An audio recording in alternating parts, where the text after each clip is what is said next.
সামনেই কিন্তু ভোট, আর তা নিয়েই সরগরম রাজ্য রাজনীতি। সূত্রের খবর অনুযায়ী বেশ কিছু আসন পেতে চলেছে সিপিআইএম এবং আইএসএফ। কে কোথায় আসন পাচ্ছেন চলুন দেখে নিয়ে যাক। বাসন্তী বাসন্তী এলাকায় দেখা যাচ্ছে যে আইএসএফ আসন পাচ্ছে। পাথর প্রতিমাতে সিপিআইএম, রায়দিঘিতে আইএসএফ, ক্যানিং পূর্বতে আইএসএফ, মগরাহাটি পশ্চিমে আইএসএফ, ফলতায় আইএসএফ, ভাঙড়ে আইএসএফ আসন পাচ্ছে। কসবাতে সিপিআইএম আসন পাবে বলে মনে করা হচ্ছে।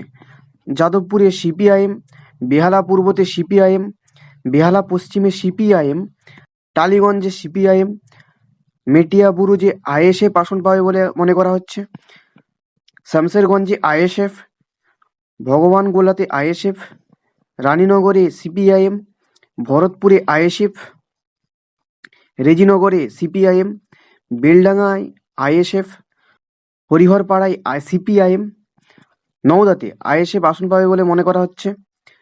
ডোমকলে আইএসএফ এবং জলঙ্গিতে সিপিআইএম আসন পাবে বলে মনে করা হচ্ছে।